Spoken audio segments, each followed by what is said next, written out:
Imagine the sheer scale of it. We're talking ancient Rome, where something like 20% of the entire population lived in chains. Yeah, a fifth. It's huge. They were the absolute engine of the empire, this huge workforce constantly refilled by, well, by massive conquests. Right. Think of Pompeii, selling off 20,000 captives in a single day. Just incredible numbers. Now picture yourself maybe crouched in a dark cell under the amphitheater of 73 BC, and you hear Spartacus, the gladiator, whispering about boundaries, limits.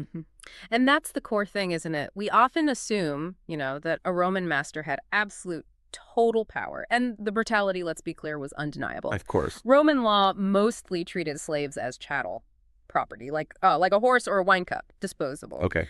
But, and this is the fascinating contradiction our sources kept showing, despite that, the legal codes, the social norms, they actually carved out limits, invisible lines almost, that even powerful masters, well, they didn't dare cross. So that's the crack we're diving into today, right?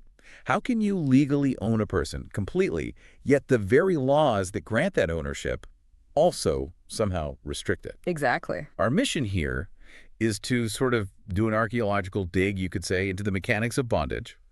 We want to uncover these surprising boundaries masters actually had to respect. And crucially, why? Why did those limits even exist in a system built on total exploitation? Yeah, why? It boils down to a kind of grotesque calculus, really.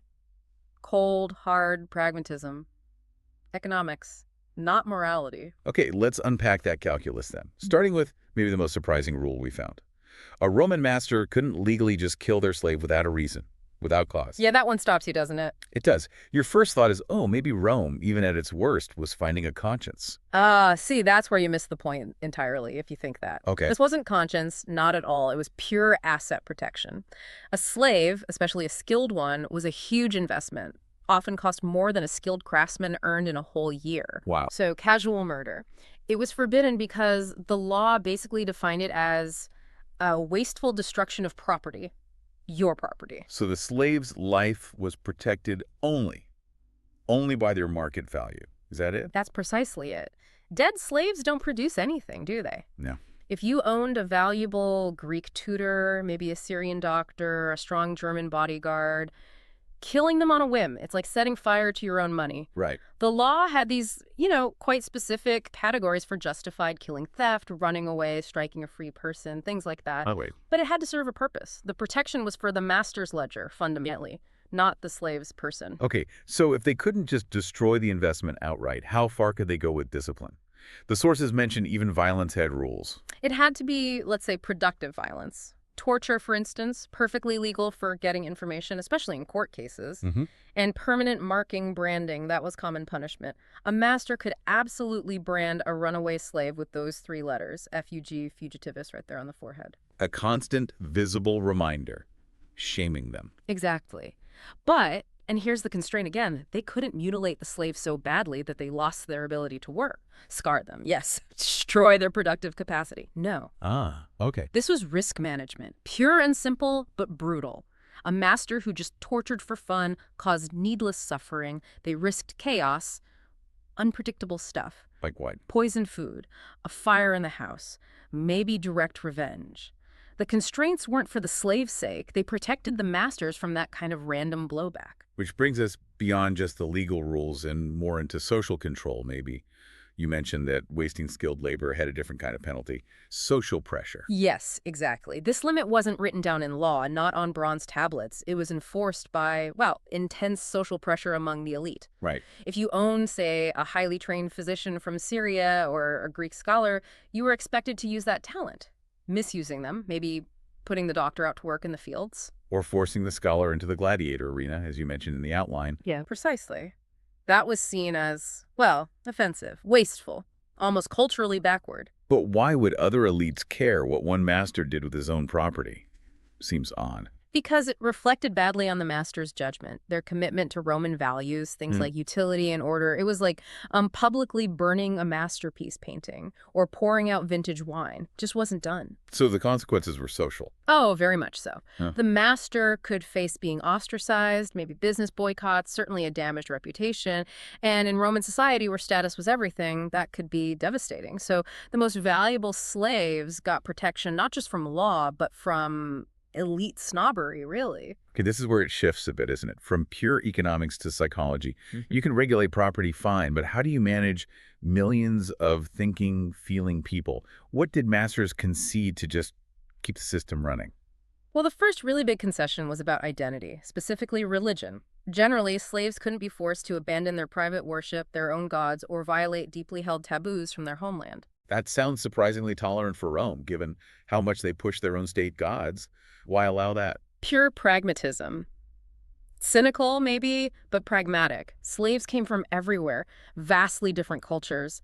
If you strip them completely of their psychological anchors, their faith, their traditions, you often just broke them. Made them useless. Useless, listless, yeah.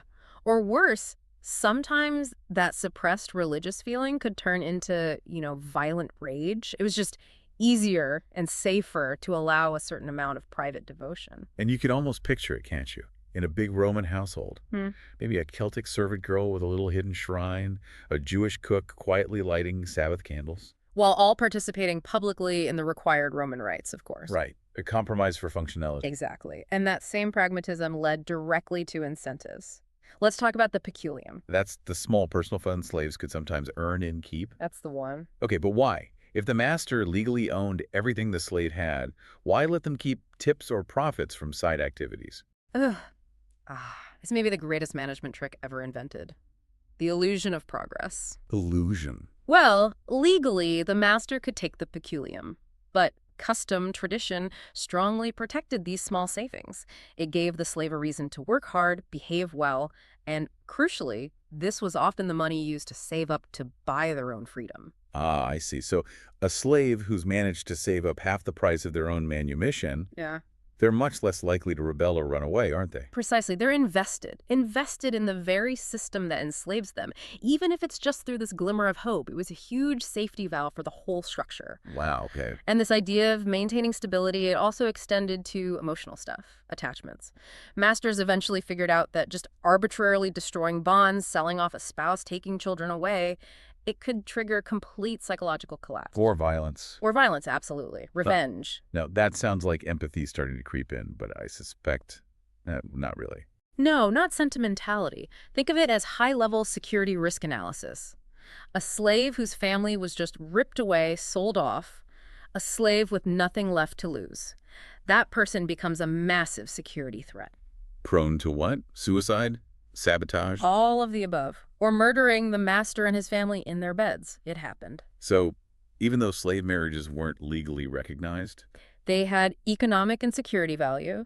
We see hints in the sources, guidelines almost. If you sell a highly skilled craftsman, maybe you should sell his apprentice son with him. Ensures the skills continue, prevents the father having a breakdown that makes him useless or dangerous. These psychological concessions were just critical maintenance for the system. Absolutely. Kept it from tearing itself apart from the inside. Okay, let's shift to constraints that played out more in public life. Things that upheld the formal hierarchy, the Roman rule of law itself. What about slave children? Well, slave children were, first and foremost, valuable future property. So, while there were some minimal protections against, say, excessive punishment, It wasn't about the child's welfare. not primarily, it was about protecting the future investment.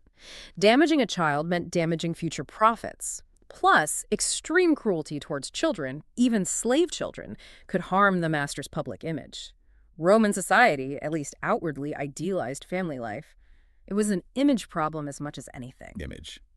Which brings us to sex and boundaries. Exploitation was common, largely legal, we know that. But even there, masters couldn't just cross any line. Right. But again, the constraint wasn't really about protecting the slave. It was all about protecting the master's own Roman his virtue, his status, his reputation. How so? Sexual acts that were too public or that offended important guests or, crucially, that suggested the Roman man lacked self-control. That was the big one. Self-control was a core Roman virtue. Lacking it reflected badly. So the damage was social. Entirely social damage. It wasn't about violating the slave. It was about violating elite decorum and Roman ideals of masculinity. There was also a risk, though, of pushing slaves too far here, especially if it violated their own strong religious taboos. That could lead to resistance or suicide. We see a similar kind of systemic protection in the courts, too, don't we? With slave testimony. Yes. Slaves could testify, but their word inherently carried less weight than a free citizen's. And crucially, they could usually only testify against their own master in really extraordinary situations. Like what? Treason. Treason, yes. Or maybe a really high-profile murder. Crimes that threatened the state itself or the highest levels of society. Why that restriction? It was vital for maintaining the integrity of the Roman legal system.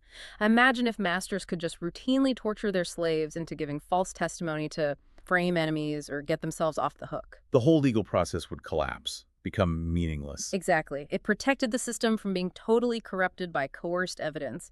It upheld the rule of law, at least in theory. And then there's the final sort of desperate option, the appeal. Slaves could, apparently very rarely, try to appeal to higher authorities, magistrates, maybe even the emperor. It was incredibly dangerous for the slave, a real long shot, and it seems it only really worked for particularly valuable or unique slaves. Like the Greek philosopher or the Syrian physician you mentioned. Exactly. Slaves whose extreme mistreatment represented a kind of obvious economic waste, or maybe even threatened public order somehow. But the existence of this possibility, however slim, it reinforced the idea that ultimate authority, Roman authority, should be exercised with a certain dignity, not just random capricious cruelty. It helped maintain the image of the rulers. So we've walked through, 10 key areas where this supposedly absolute power of the master hit a wall, or at least a boundary. But I mean, at the end of the day, they were still property, still enslaved.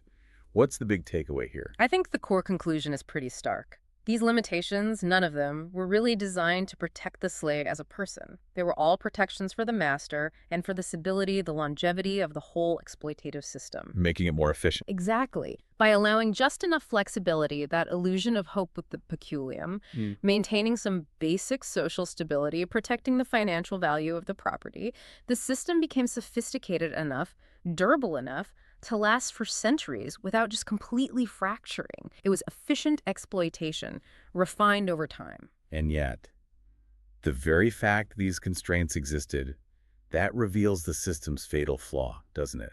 The thing Spartacus maybe understood in that dark cell. That's a powerful way to put it. The slave rebels, they must have known that Roman slavery survived, not because the power was absolute, but because it was regulated, because it had these internal rules. Yes. They knew exactly which boundaries, which rules of stability and efficiency they needed to break to actually shatter the master's world. It wasn't just random rage. No, not at all. The rebels weren't just, damaged property fighting back. They were human beings who had internalized the very mechanisms of their own oppression.